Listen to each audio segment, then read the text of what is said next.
ندیم حسن آصف سے میری زیادہ ملاقاتیں نہیں تھیں۔ یہ پنجاب کے ہوم سیکریٹری رہے، لاہور کے کمشنر بھی تھے اور کچھ عرصہ میاں شہباز شریف کے پرنسپل سیکریٹری بھی تعینات رہے۔ میری وزیر اعلیٰ آفس میں ان سے سرسری سی ملاقاتیں رہی تھیں۔ یہ 2013 میں CDA کے چیئرمین بنے تو مجھے دعوت دی اور میری ان سے پہلی تفصیلی ملاقات ہوئی۔ ملاقات کی وجہ بہت دلچسپ تھی۔ ان کا کہنا تھا، آپ نے دنیا دیکھی ہے، آپ مجھے مشورہ دیں، میں اسلام آباد کو مزید کیسے خوبصورت بنا سکتا ہوں۔ یہ سوال دلچسپ تھا، لہٰذا میں نے انہیں دنیا کے مختلف شہروں کی روایات اور انتظامات بتانا شروع کر دیے اور ندیم حسن آصف ڈائری میں نوٹس بناتے چلے گئے۔ یہ میٹنگ بعد ازاں 6-7 میٹنگز میں تبدیل ہو گئی اور میں اپنی بساط کے مطابق اپنی معلومات ان کے ساتھ شیئر کرتا رہا، لیکن آخر میں وہی ہوا۔ کچھ ہونے سے پہلے ہی ندیم صاحب کا تبادلہ ہو گیا۔ یہ سیکریٹری ٹو پریزیڈنٹ بنے، آخر میں کیبنٹ سیکریٹری بنے اور پری میچور ریٹائرمنٹ لے لی،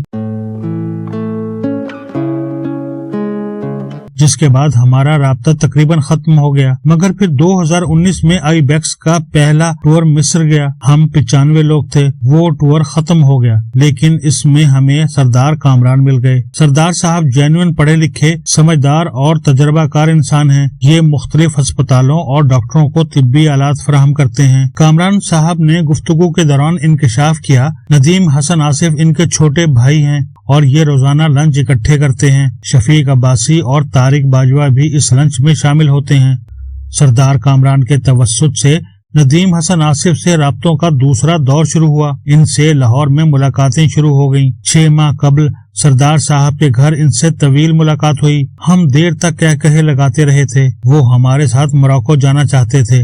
ان کا کہنا تھا، میں موراکو نہیں گیا، میری خواہش ہے میں آپ لوگوں کے ساتھ فیض شہر جاؤں اور دنیا کی قدیم ترین اسلامی یونیورسٹی دیکھوں۔ میں نے کہا، یہ بہت معمولی خواہش ہے، آپ جب چاہیں ہمارے ساتھ چلیں۔ گروپ نہ بنا تو میں اور آپ دونوں اکیلے چلے جائیں گے۔ یہ وعدہ ہو گیا اور زندگی چپ چاپ آگے بڑھتی رہی۔ لیکن پھر اچانک جمعرات 20 اکتوبر کی صبح پتہ چلا ندیم حسن آصف انتقال کر گئے ہیں۔ یہ خبر میرے لیے شاکنگ تھی۔ میں نے انہیں چند ماہ قبل صحت مند اور ٹھیک ٹھاک دیکھا تھا، لہٰذا یقین نہیں آیا۔ ندیم حسن آصف صحت مند تھے، عمر 65 سال تھی اور 65 سال کی عمر آج کے دور میں زیادہ نہیں ہے۔ یورپ میں لوگ 70 سال کی عمر میں زندگی کا دوسرا فیز شروع کرتے ہیں، لہٰذا ندیم صاحب اس لحاظ سے جوان تھے، واک کرتے تھے، کہے لگاتے تھے اور یہ ان چند بیوروکریٹس میں بھی شامل تھے جنہوں نے ریٹائرمنٹ کے بعد دوبارہ نوکری کی کوشش نہیں کی۔ ان کا کہنا تھا، میں نے جتنی نوکری کرنی تھی کر لی، میں اب آزاد زندگی گزاروں گا۔ اور یہ آزاد زندگی گزارنے لگے، اپنی مرضی سے اٹھتے تھے، اپنی مرضی سے سوتے تھے اور مرضی کے لوگوں سے ملتے تھے۔ زندگی مزے سے گزر رہی تھی۔ لیکن پھر 2021 کے وسط میں انہیں پیشاب کی تکلیف ہونے لگی، پیشاب رک رک کر آتا تھا۔ ٹیسٹ کرائے تو پراسٹیٹ پھولا ہوا تھا۔ ادویات شروع کی، حالت مزید خراب ہونے لگی۔ مزید ٹیسٹ ہوئے اور پراسٹیٹ کا کینسر نکل آیا۔ تاہم ڈاکٹروں کا کہنا تھا، یہ خطرناک نہیں ہے،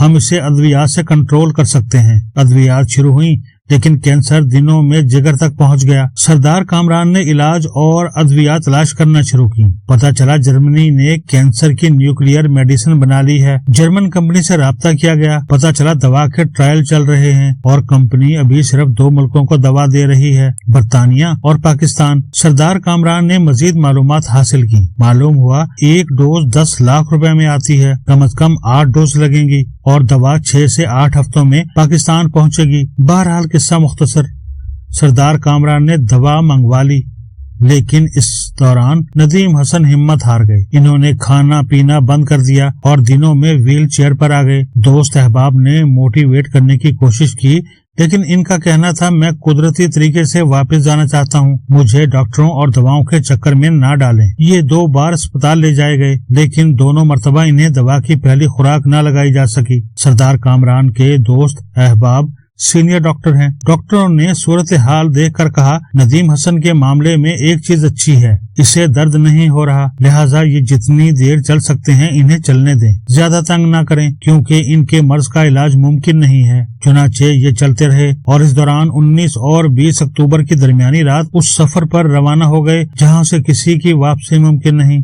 یہ میرے احباب میں اس نوعیت کی چوتھی موت ہے۔ میرے صحافی دوست مسعود ملک پراسٹیٹ